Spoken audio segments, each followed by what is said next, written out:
For the singer, see Doris Duke. Doris Duke was an American heiress, horticulturalist, art collector, and philanthropist. Daughter of a wealthy tobacco tycoon, Duke was able to fund a life of global travel and wide-ranging interests. These extended across journalism, competition surfing, jazz piano, wildlife conservation, Oriental art and the International Society for Krishna Consciousness. Much of her work centered on her father's estate at Hillsborough Township, New Jersey, where she created many elaborately themed gardens, furnished with artifacts acquired on her world travels, including one of America's largest indoor botanical displays. She was also active in preserving more than 80 historic buildings in Newport, Rhode Island. Twice married and divorced, Duke enjoyed a colorful private life that was seldom out of the gossip columns. Her philanthropic work continued into old age, some of it unknown to the public during her lifetime, and her estimated $1.3 billion fortune was largely left to charity. After much legal challenging of the executors and trustees, Duke's legacy is now administered by the Doris Duke Charitable Foundation, dedicated to medical research, prevention of cruelty to children and animals, the performing arts, wildlife and ecology. Family and early life. Duke was the only child of tobacco and hydroelectric power tycoon James Buchanan Duke and his second wife, Nanalyn Holt Inman, widow of Dr. William Patterson Inman. At his death in 1925, the elder Dukes will bequeath the majority of his estate to his wife and daughter, along with $17 million, in two separate clauses of the will, to the Duke endowment he had created in 1924. The total value of the estate was not disclosed, but was estimated variously at $60 million and $100 million. Duke spent her early childhood at Duke Farms, her father's 2,700-acre estate in Hillsborough Township, New Jersey. Due to ambiguity in James Duke's will, a lawsuit was filed to prevent auctions and outright sales of real estate he had owned. In effect, Doris Duke successfully sued her mother and other executors to prevent the sales. One of the pieces of real estate in question was a Manhattan mansion at 1 East 78th Street, which later became the home of the Institute of Fine Arts at New York University. She was presented to society as a debutante in 1930, aged 18, at a ball at Rough Point, the family residence in Newport, Rhode Island. She received large bequests from her father's will when she turned 21, 25, and 30. She was sometimes referred to as the world's richest girl. Her mother died in 1962, leaving her jewelry and a coat. Adult life. When Duke came of age, she used her wealth to pursue a variety of interests, including extensive world travel and the arts. During World War II, she worked in a canteen for sailors in Egypt, taking a salary of $1 a year. She spoke French fluently. In 1945, Duke began a short-lived career as a foreign correspondent for the International News Service, reporting from different cities across the war-ravaged Europe. After the war, she moved to Paris and wrote for the magazine Harper's Bazaar. While living in Hawaii, Duke became the first non-Hawaiian woman to take up competition surfing under the tutelage of surfing champion and Olympic swimmer Duke Kahanamoku and his brothers. A lover of animals, in particular her dogs and pet camels, in her later years Duke became a wildlife refuge supporter, an environmental conservationist, and a patron of historic preservation. Duke's interest in horticulture led to a friendship with Pulitzer Prize-winning author and scientific farmer Louis Bromfield, who operated Malabar Farm, his country home in Lucas, Ohio in Rickland County. Today, his farm is part of Malabar Farm State Park, made possible by a donation from Duke that helped purchase the property after Bromfield's death. A section of woods there is dedicated to her and bears her name. At age 46, Duke started to create Duke Gardens, an exotic public display garden, to honor her father James Buchanan Duke. She extended new greenhouses from the Horace Trumbull Conservatory at her home in Duke Farms, New Jersey. Each of the 11 interconnected gardens was a full-scale recreation of a garden theme, country or period, inspired by DuPont's Longwood Gardens. She designed the architectural, artistic and botanical elements of the displays based on observations from her extensive international travels. She also labored on their installation, sometimes working 16-hour days. Display construction began in 1958.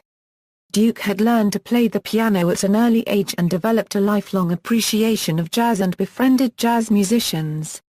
She also liked gospel music and sang in a gospel choir.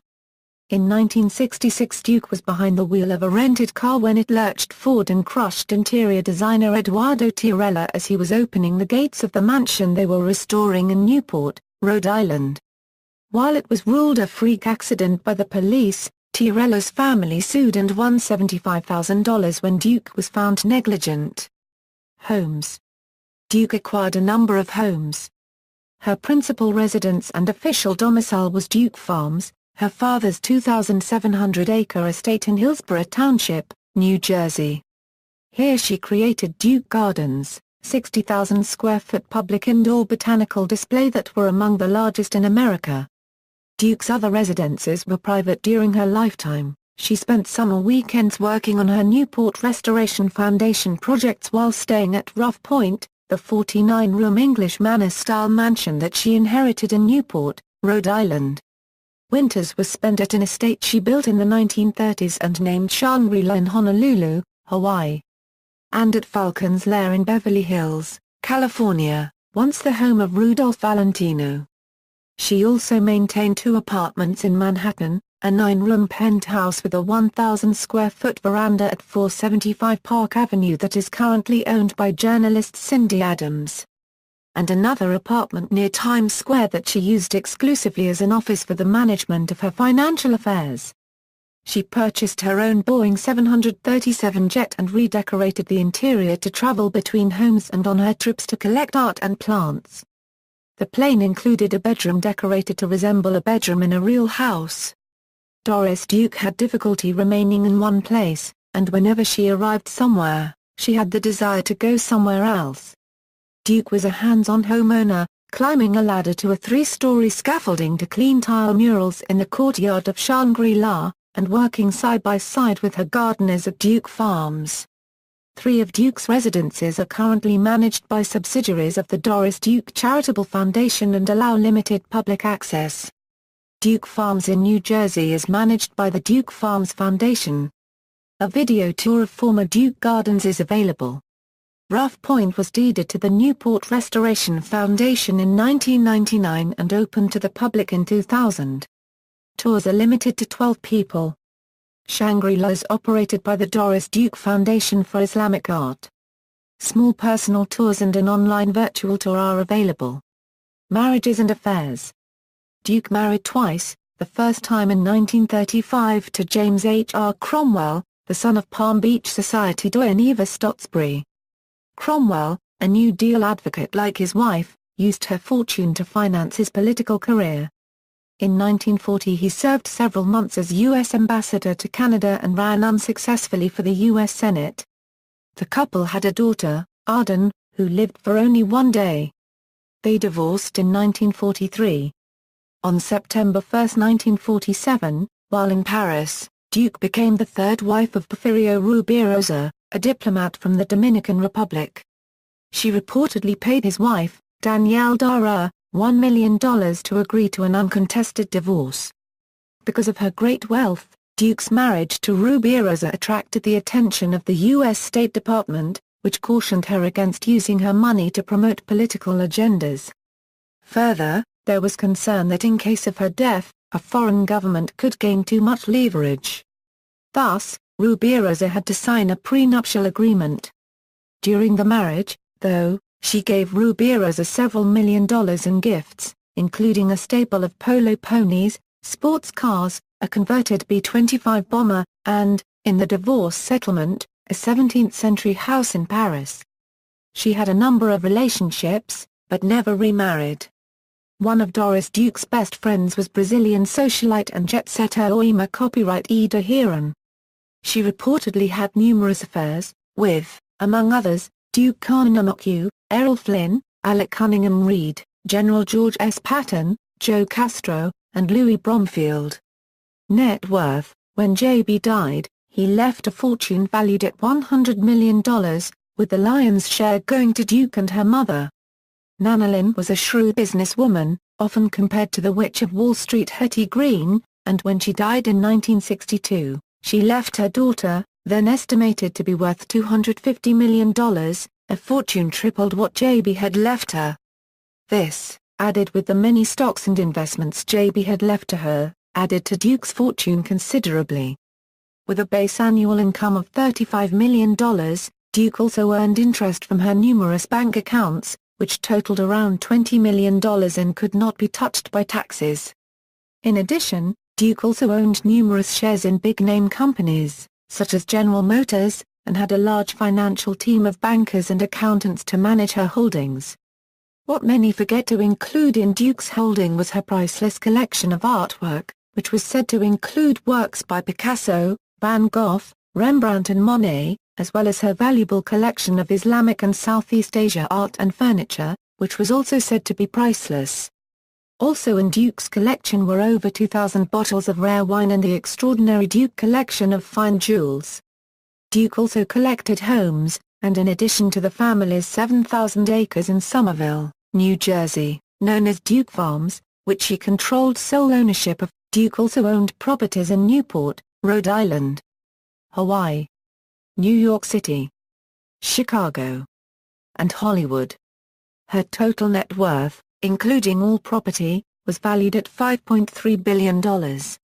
Philanthropy. Duke unregistered trademark's first major philanthropic act was to establish Independent Aid, Incorporated, in 1934, when she was 21 years old, in order to manage the many requests for financial assistance addressed to her. In 1958, she established the Duke Gardens Foundation to endow the public display gardens she started to create at Duke Farms. Her foundation intended that Duke Gardens reveal the interests and philanthropic aspirations of the Duke family, as well as an appreciation for other cultures and a yearning for global understanding. Duke Gardens were the center of a controversy over the decision by the trustees of the Doris Duke Charitable Foundation to close them on May 25, 2008. In 1968, Duke created the Newport Restoration Foundation with the goal of preserving more than 80 colonial buildings in the town. Historic properties include Rough Point, Samuel Whitehorn House, Prescott Farm, the Beloit Perry House, the King's Arms Tavern, the Baptist Meeting House, and the Cotton House. 71 buildings are rented to tenants. Only 5 function as museums. She also funded the construction of Maharishi Mahesh Yogi's ashram in India, visited by the Beatles in 1968.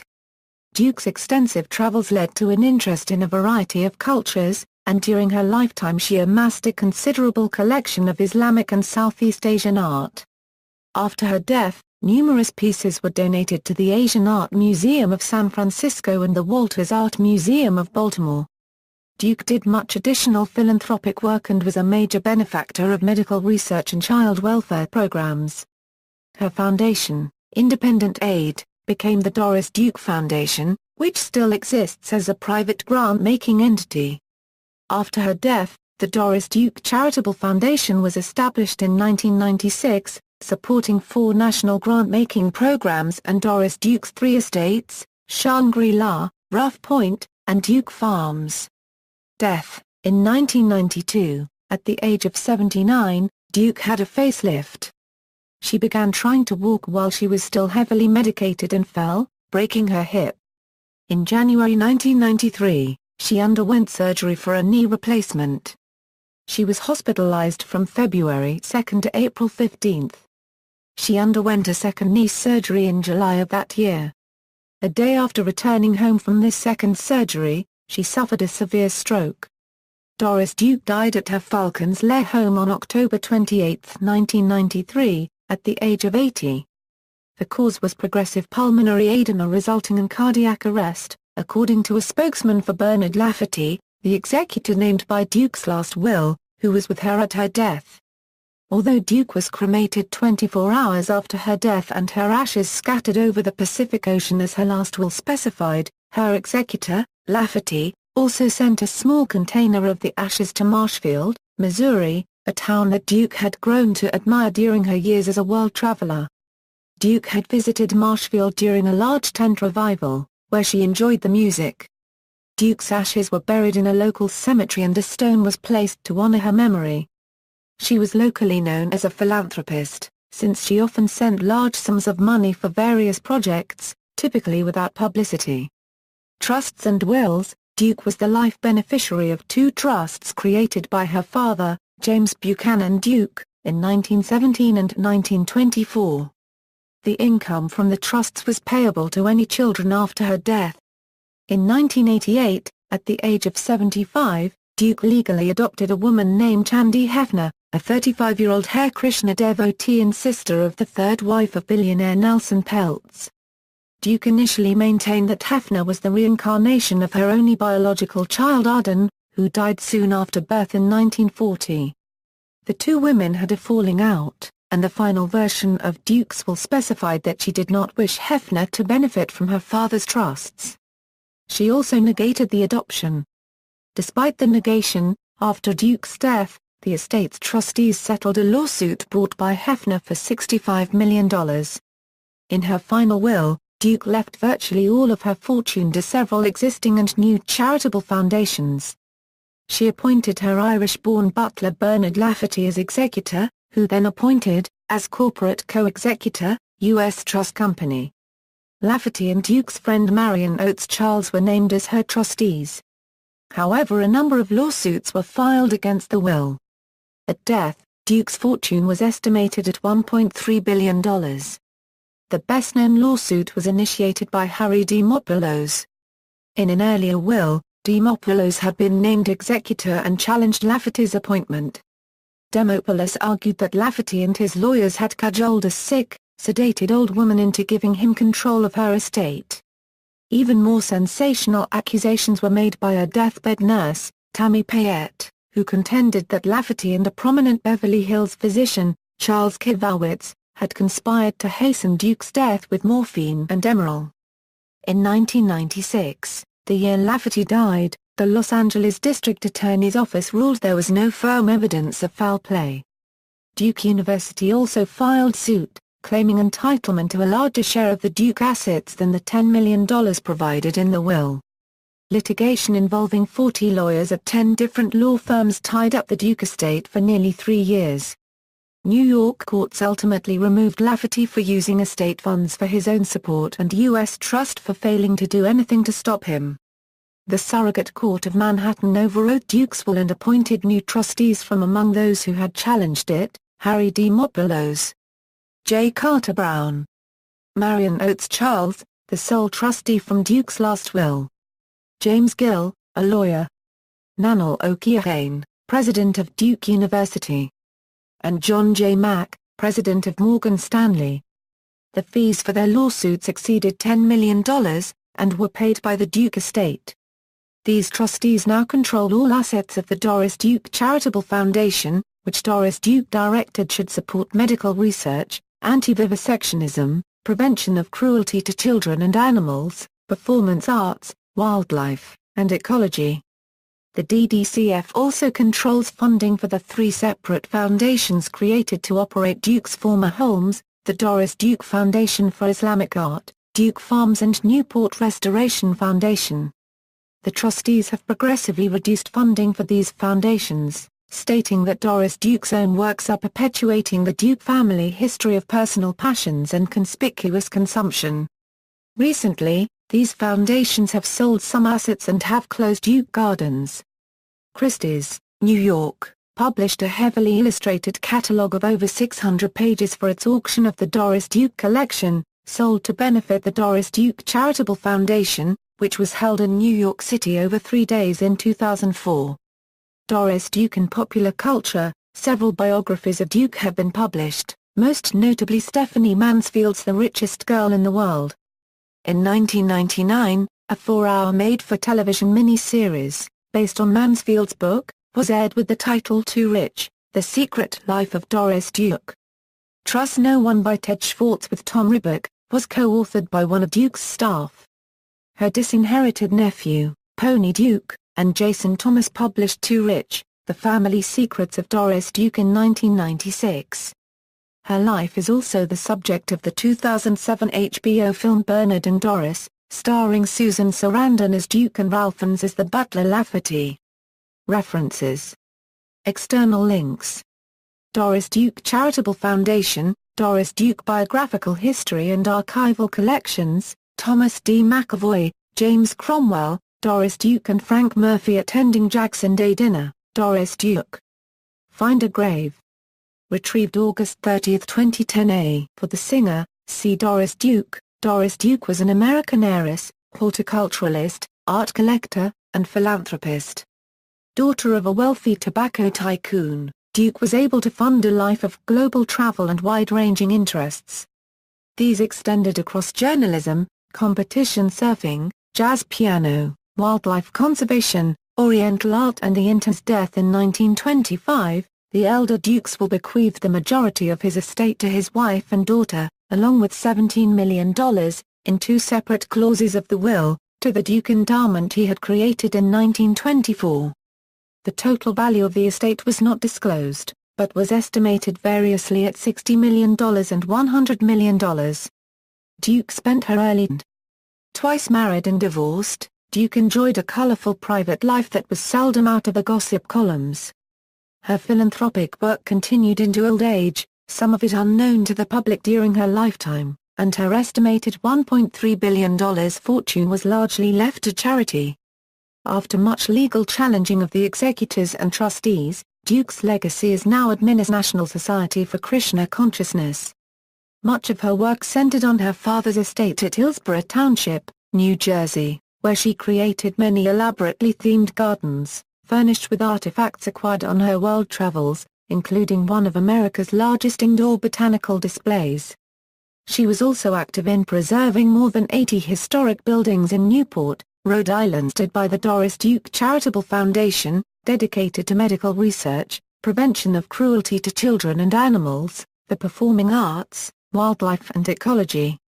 Family and early life. Duke was the only child of tobacco and hydroelectric power tycoon James Buchanan Duke and his second wife, Nanalyn Holt Inman, widow of Dr. William Patterson Inman.